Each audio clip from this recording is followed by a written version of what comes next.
Hello friends, white board സ്റ്റോറിലേക്ക് സ്വാഗതം. നമ്മളിന്ന് പോകുന്നത് അജിത്തിൻ്റെ പുതിയ സിനിമയായ വിടാമുയർച്ചിയിലേക്കാണ്. വിടാമുയർച്ചി പൊങ്കലിലാണ് ആദ്യം റിലീസാകുമെന്ന് പറഞ്ഞിരുന്നത്, പക്ഷേ ഇപ്പോഴാണ് ചിത്രം തിയേറ്ററിൽ എത്തിയിരിക്കുന്നത്. ഇനി സിനിമയുടെ ഒരു വൺ ലൈനിലേക്ക് നമ്മൾ പോകുകയാണെന്നുണ്ടെങ്കിൽ, അജിത്തും തൃശ്ശയും പ്ലേ ചെയ്യുന്ന ക്യാരക്ടർ അർജുനും കായലും അവരെ സ്നേഹിച്ച് കല്യാണം കഴിച്ചവരാണ്. 12 വർഷമായി വിവാഹം കഴിഞ്ഞിട്ട്, പക്ഷേ ഇപ്പോൾ ഒരു ഡിവോഴ്സിൻ്റെ വക്കിലാണ്. അങ്ങനെ ആ ഡിവോഴ്സിൻ്റെ ഭാഗമായിട്ട് തൃശ്ശയുടെ വീട്ടിലോട്ട് കൊണ്ടാക്കുവാണ് ഈ അജിത്തിൻ്റെ ക്യാരക്ടർ. അസർബൈജാനിലാണ് കഥ നടക്കുന്നത്. അപ്പോൾ ഈ യാത്രയ്ക്ക് 9 മണിക്കൂറുണ്ട്. അപ്പോൾ വൺ ഫൈനൽ ട്രിപ്പ് എന്നുള്ള നിലയിൽ കായലും അർജുനും കൂടെ യാത്ര തിരികുവാണ് കായലിൻ്റെ വീട്ടിലേക്ക്. ആ യാത്രയിൽ അവർ നേരിടുന്ന പ്രശ്നങ്ങളും കുറേ വില്ലന്മാരും ഒക്കെ വരുന്ന ഒരു റോഡ് ടൈപ്പ് മൂവിയാണ്, റോഡ് ആക്ഷൻ മൂവിയാണ് വിടാമുയർച്ചി. ഇംഗ്ലീഷ് ചിത്രമായ ബ്രേക്ക് ഡൗണിനെ ബേസ് ചെയ്തിട്ടാണ് ഈ സിനിമ ചെയ്തിരിക്കുന്നത്. മകിഴ് തിരുമേനിയാണ് ഇതിൻ്റെ ഡയറക്ടർ. ഇതിൻ്റെ മ്യൂസിക് അനിരുദ്ധാണ്. പ്രൊഡക്ഷൻ വന്നിട്ട് ലൈക്ക പ്രൊഡക്ഷൻസാണ്. അപ്പോൾ ഇതാണ് ഈ പറഞ്ഞാണ് വൺ ലൈൻ. ഇനി ഒരു ഫസ്റ്റ് ഹാഫ് സെക്കൻഡ് ഹാഫ് എന്നുള്ള നിലയിലേക്ക് പോകുകയാണെന്നുണ്ടെങ്കിൽ, ഫസ്റ്റ് ഹാഫിലേക്ക് വരുവാണെങ്കിൽ എക്സ്ട്രീംലി ലാഗിങ് ആണ്, ഭയങ്കര ലാഗാണ്. പടം ഇങ്ങനെ ഭയങ്കര സ്ലോ ആയിട്ടേ മൂവ് ചെയ്യത്തുള്ളൂ. നമ്മൾ എന്തെങ്കിലും നടക്കുമെന്ന് പ്രതീക്ഷിക്കും, പക്ഷെ ഒന്നും നടക്കില്ല. വളരെ സ്ലോ ആയിട്ട് പോകത്തുള്ളൂ. കുറേ വൈഡ് ആംഗിൾ ഷോട്ട്സ് ഉണ്ട്. അസർബൈജാനെ ചുറ്റിപ്പറ്റിയുള്ള ഒരുപാട് വൈഡ് ആംഗിൾ ഷോട്ട്സ് ഉണ്ട്. ഒരുപാട് സിനിമകൾ ഷൂട്ട് ചെയ്തിരിക്കുന്ന ഒരു സ്ഥലമല്ല അസർബൈജാൻ. അപ്പോൾ അതിൻ്റെ ഭൂപ്രകൃതിയെ കാണിക്കുന്ന കുറച്ച് ഷോട്ട്സ് ഉണ്ട്. പിന്നെ അജിത്തിൻ്റെയും തൃശ്ശയുടെയും പെർഫോമൻസും കാര്യങ്ങളൊക്കെയാണ് ഫസ്റ്റ് ഹാഫിൻ്റെ ഒരു ലൈൻ എന്ന് പറഞ്ഞു കഴിഞ്ഞാൽ. അജിത്തിനും തൃശ്ശയോടൊപ്പം തന്നെ അർജുൻ, പിന്നെ ബിഗ് ബോസ് ഫെയിം ആരവും തുടങ്ങിയവരും സിനിമയിലുണ്ട്.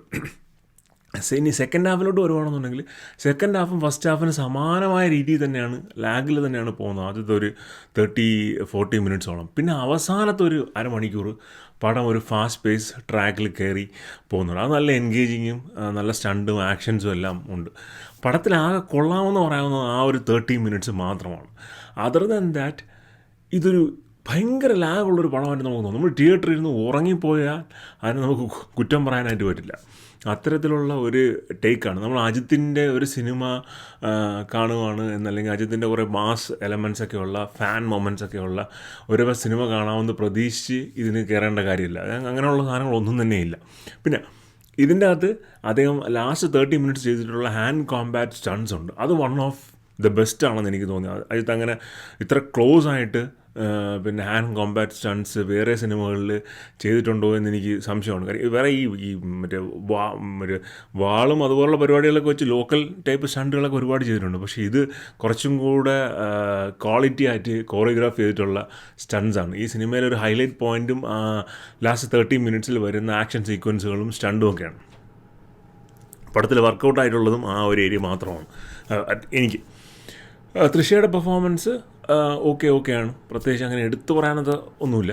അർജുനുണ്ട്, പിന്നെ ഞാൻ പറഞ്ഞ ബിഗ് ബോസ് ഫെയിം ആരവുണ്ട്. അവർ രണ്ടുപേരും പെർഫോമൻസ് അങ്ങനെ എഗെയിൻ എക്സെപ്ഷണലെന്ന് പറയാവുന്ന തന്നെയല്ല, നോർമൽ ലെവലിലുള്ള ഓക്കെ പെർഫോമൻസ് അവരും കാഴ്ചവെച്ചിട്ടുണ്ട്. ഒരു അജിത്ത് സിനിമ എന്നുള്ള നിലയിൽ എനിക്ക് വലിയ നിരാശയായിരുന്നു ഈ സിനിമ സമ്മാനിച്ചത്. കാര്യം കുറച്ചും കൂടെ ഒന്ന് എൻഗേജിങ് ആയിട്ട് എടുക്കാമെന്ന് എനിക്ക് തോന്നി. എനിക്കത് മൊത്തം സിനിമ കണ്ടു കഴിഞ്ഞപ്പോൾ തോന്നിയെന്ന് വെച്ചാൽ, ഇതൊരു വമ്പൻ സ്ക്രിപ്റ്റ്, വമ്പൻ പരിപാടിയിൽ ചെയ്യാനിരുന്ന പടമായിരിക്കണം. കാര്യം അസർബൈജാൻ്റെ ഒരു ബാക്ക്ഗ്രൗണ്ട്, ഒരു റോഡ് ടൈപ്പ് മൂവി, അതിൻ്റെ അകത്തൊരു ആക്ഷൻ എലമെൻറ്റ്. സോ സ്ക്രിപ്റ്റിലും കഥയിൽ ഒരുപാട് പോസിബിലിറ്റീസ് ഉള്ളൊരു കഥയാണിത്. ഈ പിന്നെ ബ്രേക്ക് ഡൗൺ എന്ന സിനിമയെ ബേസ് ചെയ്തിട്ടാണെങ്കിൽ കൂടിയും ഒരുപാട് പോസിബിലിറ്റീസ് ഉള്ള ഒരു പിന്നെ സ്റ്റോറിയാണ്. പക്ഷേ പിന്നീട് എന്തെങ്കിലും പ്രൊഡക്ഷൻ സ്ട്രഗിൾസോ അല്ലെങ്കിൽ വേറെ എന്തെങ്കിലും ഇഷ്യൂസോ കൊണ്ട് ബഡ്ജറ്റ് വളരെ ലിമിറ്റ് ചെയ്തെടുത്തിരിക്കുന്ന ഒരു പടമാണ്. ഒരുപാട് ബഡ്ജറ്റൊന്നും ഇതിന് ചിലവായിട്ടില്ല. അത് പല സീനുകളിലും കണ്ടാൽ തന്നെ നമുക്ക് മനസ്സിലാവും. ഫോർ എക്സാമ്പിൾ ലാസ്റ്റ് ഒരു ഗോഡൗണിൻ്റെ അവിടെ ഒരു ഫൈറ്റ് ഉണ്ട്. അപ്പോൾ കുറച്ച് RVs ഒക്കെ ഇങ്ങനെ പാർക്ക് ചെയ്തിരിക്കുകയാണ്. അപ്പോൾ RVs ഒക്കെ പാർക്ക് ചെയ്തപ്പോൾ ആരും ചെല്ലാത്ത സ്ഥലമായതുകൊണ്ട് RVസിൻ്റെ മുകളിലൊക്കെ ഈ പുല്ലൊക്കെ പിടിച്ച് കിടക്കുവാണ്, പച്ചപ്പടർപ്പുകളൊക്കെ കയറി കിടക്കുവാണെന്ന് കാണിക്കണമല്ലോ. അതിന് വേണ്ടിയിട്ട് കുറേ ഇലയൊക്കെ എടുത്തിട്ട് ഈ RVസിൻ്റെ മുകളിൽ ചുമ്മാ ഇട്ടിട്ടുണ്ട്. നമുക്കത് കാണുമ്പോൾ തന്നെ അറിയാം അതൊരു വളരെ ഫേക്കായിട്ടൊരു സീനാണെന്നുള്ളത്. അപ്പോൾ അങ്ങനെയുള്ള ഒരുപാട് എഫേർട്ടൊന്നും ഇട്ട് ചെയ്തിരിക്കുന്ന ആർട്ട് വർക്കും മറ്റൊന്നുമില്ല. സ്റ്റണ്ട് കോറിയോഗ്രാഫിക്ക് നല്ല എഫേർട്ട് ഇട്ടിട്ടുണ്ട്. അതിൻ്റെ ഒരു ക്വാളിറ്റി പടത്തിൽ കാണാനുമുണ്ട്. പക്ഷേ അതർ ദാൻ ദാറ്റ് ഒരു അജിത്ത് സിനിമ എന്നുള്ളത് എനിക്കിതൊരു നിരാശ ഉണ്ടാക്കുന്നൊരു സിനിമയാണ്. ഒരു 200-250 രൂപ കൊടുത്ത് നിങ്ങൾ തിയേറ്ററിൽ കാണണമെന്ന് ചോദിച്ചാൽ ഞാൻ അങ്ങനെ അങ്ങ് റെക്കമെൻഡ് ചെയ്യില്ല. കാരണം സ്ട്രീമിങ്ങിന് വരുമ്പോൾ ഒരു പെർഫെക്റ്റ് സ്ട്രീമിംഗ് വാച്ചായിരിക്കും ഈ പടം. കാര്യം വലിയ വൈഡ് ആംഗിൾ ഷോട്ട്സ്, വളരെ സ്ലോ പേസ്ഡ് അപ്രോച്ച്. അതുകൊണ്ട് ഒരു സ്ട്രീമിംഗ് മൂവിയായിട്ട് വരുവാനെന്നുണ്ടെങ്കിൽ കാണുവാണെന്നെങ്കിൽ നല്ലതായിരിക്കും. അതല്ല അജിത്തിന് വേണ്ടിയിട്ട്, അജിത്തിൻ്റെ ഫാനാണ്, നമുക്ക് ഈ പടം തലയിലെ പടം കാണണം എന്ന് താല്പര്യമുള്ളവർക്ക് തീർച്ചയായിട്ടും കാണാം. അപ്പോൾ എന്തായാലും സിനിമ കണ്ടിട്ട് നിങ്ങൾ കമൻസ് പറയുക. വീഡിയോസ് ഇഷ്ടപ്പെടുന്നുണ്ടെങ്കിൽ ലൈക്ക് ചെയ്യുക, ഷെയർ ചെയ്യുക, സബ്സ്ക്രൈബ് ചെയ്യുക. മറ്റൊരു വീഡിയോ ആയിരിക്കും. ബൈ.